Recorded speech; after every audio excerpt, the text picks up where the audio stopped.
Selamat malam sudah semua. Ya, kali ini saya bertemu dengan Mas Jun.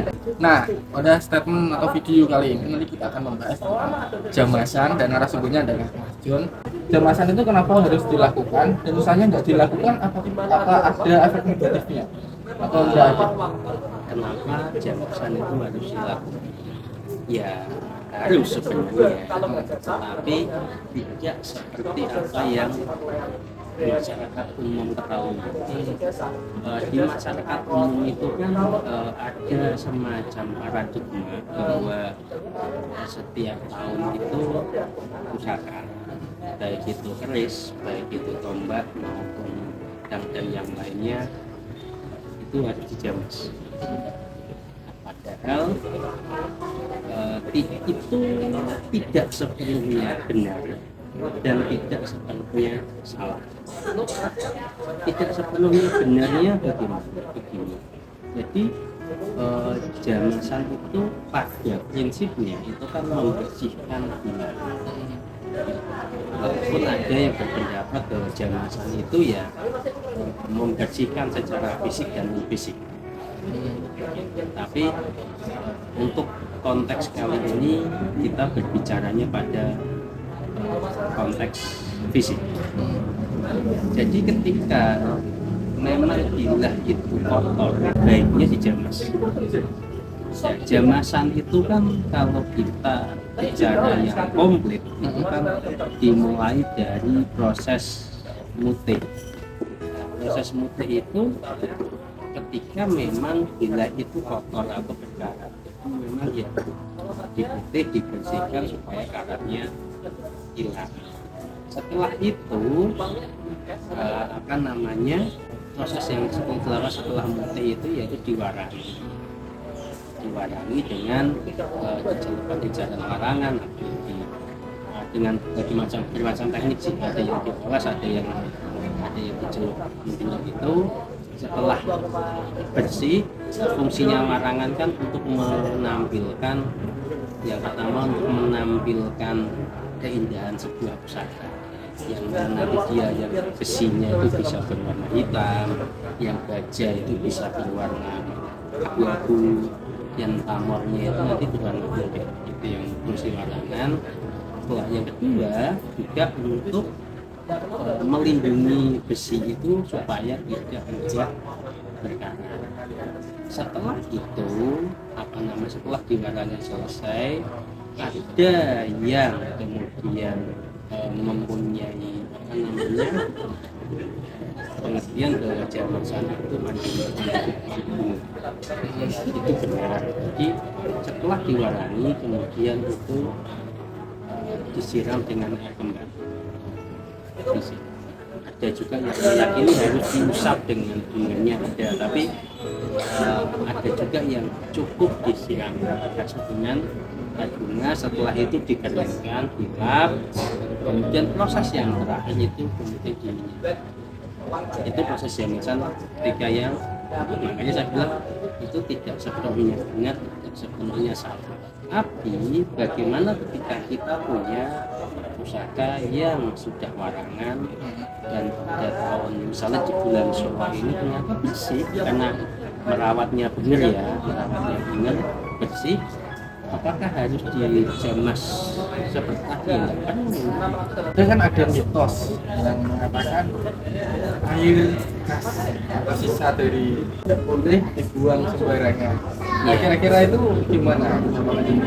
Ya gini, itu ranahnya sebenarnya ranah yang non fisik, sebenarnya di situ dia ada apa ya istilahnya, kan baik dipakai untuk membersihkan sesuatu, berarti kan sifatnya itu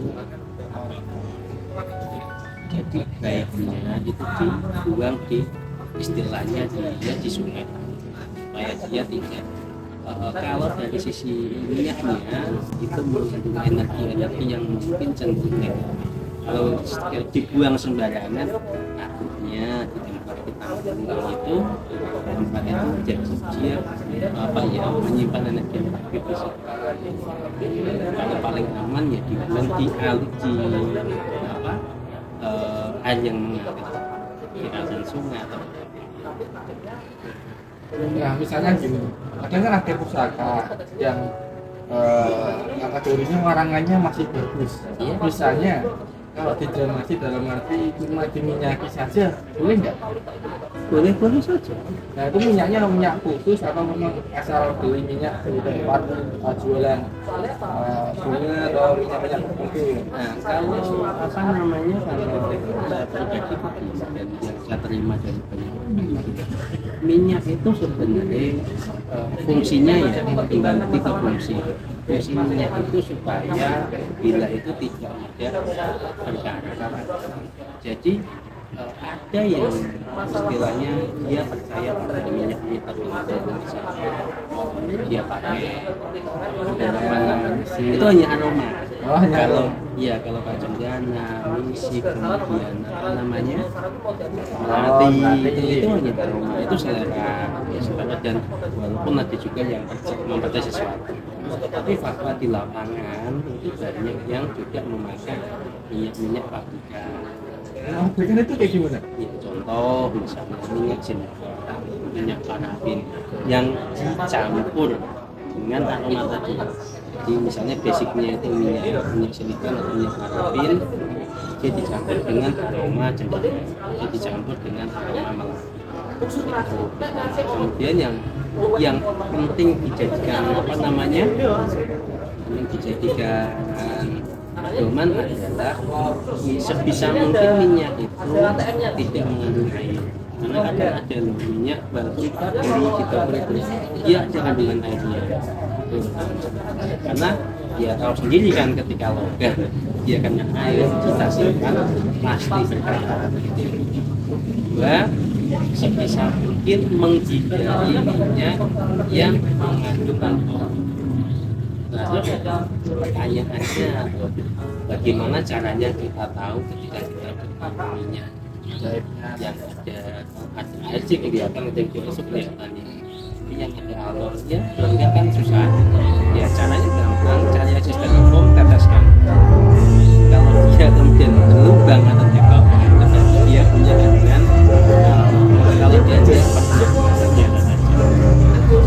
itu minyak. Jadi ada juga intinya sama kok, intinya itu hanya tetap perawatan fisik ya, perawatan fisik supaya dia tidak berkarat. Ada juga yang ekstrim, tapi tidak apa-apa, itu harganya juga digunakan. Lalu dia bahkan pakai kayak apa semacam seperti anti karat, beda merkuri itu juga itu dasaran supaya nanti dia ditos biar apa namanya kotoran itu ikut turun atau hilang, lalu dikasih minyak tadi sesuai selera ya. Kemudian usahakan menghindari minyak-minyak yang kental. Iya, kayak bisik itu kan kental. Itu kalau bisa dihindari, dia nanti dia akan kayaknya menutupi ya, dia menutupi bilah. Jadi kalau menutupi bilah, berarti kan dia aman, terlindungi pada minyak yang kental itu ketika menutupi. Dan itu di dalamnya dia akan muncul karat. Itu yang pertama. Kedua, kayak minyak-minyak yang kental itu ketika kita memasukkan di waterkan dalam jangka waktu tertentu, itu biasanya nanti itu kayak lem. Nah, banget dan ketika dibuka itu bisa akhirnya dipaksa, ada yang direbus, ada yang malah akhirnya memotong.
kasih untuk Mas Jo. Jangan lupa tunjukkan dukungan Anda dengan like, comment, dan share. Berikan teman Anda, semoga bermanfaat bagi pemahaman atau menambah ilmu terkait pelaksanaan.